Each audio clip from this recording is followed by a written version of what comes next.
Oke, assalamualaikum warahmatullahi wabarakatuh. Perkenalkan, nama saya Muhammad Raffi Al-Aziz dengan NIM 0805 1188 dari kelas 1. Di sini saya akan membuat video pengolahan dari praktikum penginderaan jauh ke lautan dengan materi Google Earth Engine. Jadi Google Earth Engine itu atau GEA itu merupakan sebuah platform berbasis komputasi awan yang dirancang untuk membantu manusia dalam memantau serta menganalisis kondisi planet bumi dalam skala yang luas dan juga waktu yang sangat cepat. Nah, platform dari si Google Earth Engine ini itu menyediakan akses gratis ke ribuan koleksi data satelit untuk mencakup perubahan permukaan bumi selama puluhan tahun terakhir, seperti misalnya data tutupan lahan, suhu, hingga kualitas air. Nah, dengan menggunakan teknologi canggih dari Google Earth Engine, kita tuh tidak perlu lagi mengunduh data berukuran besar ke komputer pribadi, karena mereka langsung melakukan pengolahan datanya itu langsung dari server internet Google ini. Hal ini tuh memudahkan siapa saja untuk melakukan pekerjaan besar, seperti memetakan penebangan hutan, memantau dampak banjir, ataupun melihat perkembangan kota dari tahun ke tahun hanya dengan menuliskan perintah sederhana di situs web tersebut. Jadi Google Earth Engine ini tuh dia berbasis codingan gitu seperti JavaScript ataupun Python. Oke, langsung saja kita masuk ke pengolahan datanya. Nah, jadi jika sudah masuk ke website dari Google Earth Engine-nya, di sini karena saya sudah melakukan login atau registration di sini. Jika ingin registration atau membuat akun, pada bagian sini di bagian configuration itu nanti di sini ada klik tulisan registration, maka kita bisa lakukan registrasi saja. Nah, di sini saya sudah membuat akun untuk Google Earth Engine-nya. Nah, nanti akan ada pertanyaan-pertanyaan dan juga jawaban-jawabannya di sini. Kalian bisa pilih aja sesuai dengan objek penelitian atau objek kajiannya masing-masing.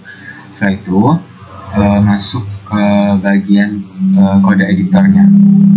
Di sini kita, karena saya sudah membuat project, jadi kita bisa pilih aja project yang ingin kita buat untuk melakukan pengolahan datanya. Misalkan ini.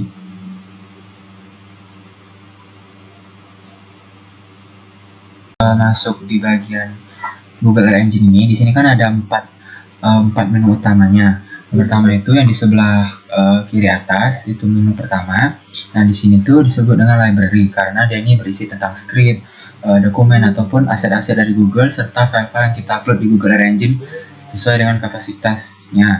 Nah, file ini yang disimpan ini bisa berupa peta dalam bentuk SAP maupun peta dalam bentuk satelit. Kemudian ada menu kedua, yaitu di tengah ini. Menu kedua ini disebut dengan tempat kode. Jadi tempat kode ini akan dituliskan untuk mendapatkan peta ataupun informasi lain di Google Earth Engine ini. Di sini ada tulisan get link, ada save, ada run, ada reset, dan juga apps, terus ada setting juga. Kemudian untuk pada menu ketiga, itu di sebelah kanan atas, ini disebut console, inspector, sama task. Nah, kalau konsol ini dia tuh berisi tabel, grafik, atau gambar yang muncul sesuai dengan permintaan kita tulis di bagian yang menu kedua ini atau kode ini. Kemudian pada task, nah di task ini tuh merupakan processing Google Earth Engine untuk mengupload ataupun juga mengekspor suatu gambar. Sedangkan pada inspektor ini bisa kita gunakan untuk melihat nilai pada poin yang kita pilih di area tersebut. Misalkan kayak nilai NDVI ataupun tergantung processing apa yang kita tulisin di coding. Kemudian pada bagian keempat ini merupakan layoutingnya atau petanya tersebut. Nah, hasil dari codingan kita lakukan di task di menu kedua ini, dia akan muncul di pada halaman di bawah ini atau disebut dengan petanya ini. Nah, kemudian setelah muncul tampilannya seperti ini, maka kita klik yang satelit saja. Untuk tampilan satelit ini, kita misalkan ingin membuat titik di wilayah Sumsang, Sumatera Selatan. Kita bisa klik ini. Nah, di sini kita akan membuat titik koordinatnya itu. Kita bisa klik pada bagian yang marker di sebelah kiri ini. Nah, setelah itu kita bisa titikin saja wilayahnya. Misalkan di sini. Nah, kemudian kita bisa tambahkan lagi titiknya, kemudian di sini sampai ke desa Sumsang yang kita ke ujung sana. Kita bisa tambahin.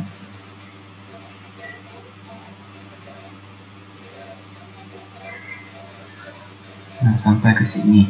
Nah, setelah itu pada bagian sininya kita bisa lock aja supaya dia nggak kapus atau nggak kemana-mana. Nah, setelah itu kita klik geometri. Nah, lalu kita buat saja rectangle di sininya. Nah, seperti ini. Nah, jadi tujuannya itu dia tuh supaya wilayah yang ingin kita kaji itu lebih spesifik gitu, karena kan udah kita rectangle dan juga udah kita titik-titikin koordinat yang ingin kita kajinya gitu misalnya. Nah, setelah itu kita akan melakukan codingan sendiri, yaitu saya akan menganalisis sebaran TSS atau Total Suspended Solid yang ada di Pulau Komodo. Jadi untuk codingan dari untuk ditaruh di sini tuh bisa dicari di AI atau di mana aja. Karena saya belum bisa membuatnya, jadi saya buat dari AI. Nah, di sini kita bisa langsung aja copy, kemudian kita enter saja. Nah, setelah itu kita lihat di bagian pulau yang kita kaji, apakah hasil dari codingan tadi itu berhasil atau enggak. Nah, di sini kita tinggal cari saja wilayah atau pulau yang tadi kita ingin kaji, kemudian kita klik juga satelit. Nah, di sini sudah ada wilayah yang saya kaji, yaitu Pulau Komodo, untuk mendeteksi sebaran TSS atau Total Suspended Solidnya. Jadi di sini untuk codingannya itu yang pertama itu ada judulnya, kemudian ada gaya heat map, ada legendanya yang ada di sini. Nah, pertama-tama kita akan melakukan pembacaan dulu dari si codingannya ini atau hasil visualisasinya. Jadi untuk warna merah itu atau di atas 80 itu berarti konsentrasi TSS atau Total Suspended Solidnya itu dia sangat tinggi atau keruh. Dia yang keruh itu dia yang warna merah dan juga kuning, dia tinggi dan juga sangat tinggi, itu terdapat di sekitar wilayah pesisirnya, karena di situ kan banyak sekali pasir ataupun suspensi padat lainnya. Sedangkan untuk warna hijau dengan nilai 20-50, ada warna biru muda 5-20 dan juga 0-5 itu artinya jernih. Nah, di sini rata-rata atau kebanyakan warna yang tersebar di sini itu warnanya biru muda. Warna biru muda itu menandakan konsentrasi TSS yang itu rendah. Artinya perairan itu masih jernih atau tidak banyaklah Total Suspended Solidnya. Jadi wilayahnya itu tidak keruh. Nah, untuk algoritma yang dipakai ini di sini tertulis algoritma Laili tahun 2015. Untuk yang pertama itu areanya itu Pulau Komodo, kemudian ada variabel ROI. Jadi ROI itu merupakan region of interest. Jadi di sini tuh untuk memilih wilayahnya atau koordinatnya. Di sini sudah ada koordinat dari Pulau Komodonya. Kemudian yang kedua itu ada filter waktu. Di sini sudah jelas. Jadi data ini tuh diambil pada rentang tahun 2024 pada bulan 1 sampai bulan 5 tanggal 30 2024 juga. Kemudian untuk yang ketiga itu ada fungsi preprocessing Sentinel-2, yaitu untuk masking awan dan juga daratan. Jadi fungsi masking awan ini untuk menghilangkan pixel yang tertutup awan, yaitu menggunakan NDWI. Nah, NDWI ini untuk memisahkan air dan darat. Jadi kita tuh hanya mengambil area-airnya saja. Band yang digunakan itu merupakan ada band 3 dan juga band 8. Setelah itu untuk algoritma yang digunakan itu merupakan algoritma Laili et al. Tahun 2015. Yang di bawah ini itu merupakan rumusnya.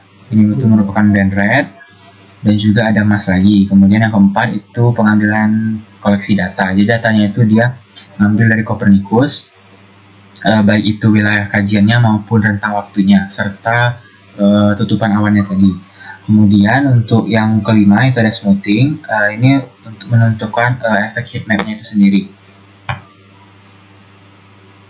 Kemudian ada yang keenam itu visualisasi dan juga palet. Jadi visualisasinya itu seperti ini. Nah, untuk paletnya ini yang bagian 00 FF ini merupakan warna dari yang ini, warna merah, warna biru dan lain-lain itu. Ini bisa kita ubah menyesuaikan saja. Kemudian untuk yang ketujuh itu ada tampilan peta. Nah, untuk mapnya itu di center objek, kemudian menampilkan citra aslinya sebagai background, yaitu satelit ini. Kemudian mapnya itu Copernicus dan bandnya itu ada band 4, band 3 dan juga band 2.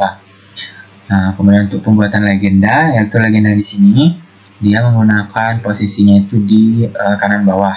kemudian ada background color, juga ada ukurannya, kemudian ada labelnya, ada judul legendanya, ada fontnya, dan lain-lainnya. Kemudian yang terakhir itu merupakan daftar warnanya tadi yang ada di legenda ini, disesuaikan lagi dan juga dikasih penjelasannya, sangat tinggi, sedang, rendah, sampai ke sangat jernih. Nah, terakhir itu statistik rata-rata dari si TS-nya ini yang ada di konsol ini. Nih, dia ada nilainya di sini. Kemudian yang terakhir itu ada print. Nah, jadi untuk print ini dia untuk menampilkan hasil dari codingan tadi ke dalam peta yang ada di bawah ini, di bagian layout ini. Untuk print rata-rata konsentrasi TSS di Pulau Komodo miligram per liter. Nah, jadi di sini sudah tampil hasil codingan saya mengenai sebaran TSS di wilayah Pulau Komodo. Ya, jadi kesimpulan yang bisa saya ambil dari praktikum Google Earth Engine ini, dari penginderaan jauh ke lautan itu, praktikumnya sudah cukup bagus, juga lebih mudah dimengerti. Untuk Google Earth Engine ini sangat cukup mudah untuk digunakan karena aksesnya sangat terbuka, dan juga untuk codingannya ini kita bisa lakukan sendiri, kita bisa kreasikan sendiri, ataupun kita bisa mencarinya lewat AI ataupun lainnya. Dan juga untuk analisisnya itu dia sangat cepat, jadi kita tidak perlu mengunduh-unduh atau menggunakan software lain selain website ini. Oke, saya ucapkan terima kasih. Wassalamualaikum warahmatullahi wabarakatuh.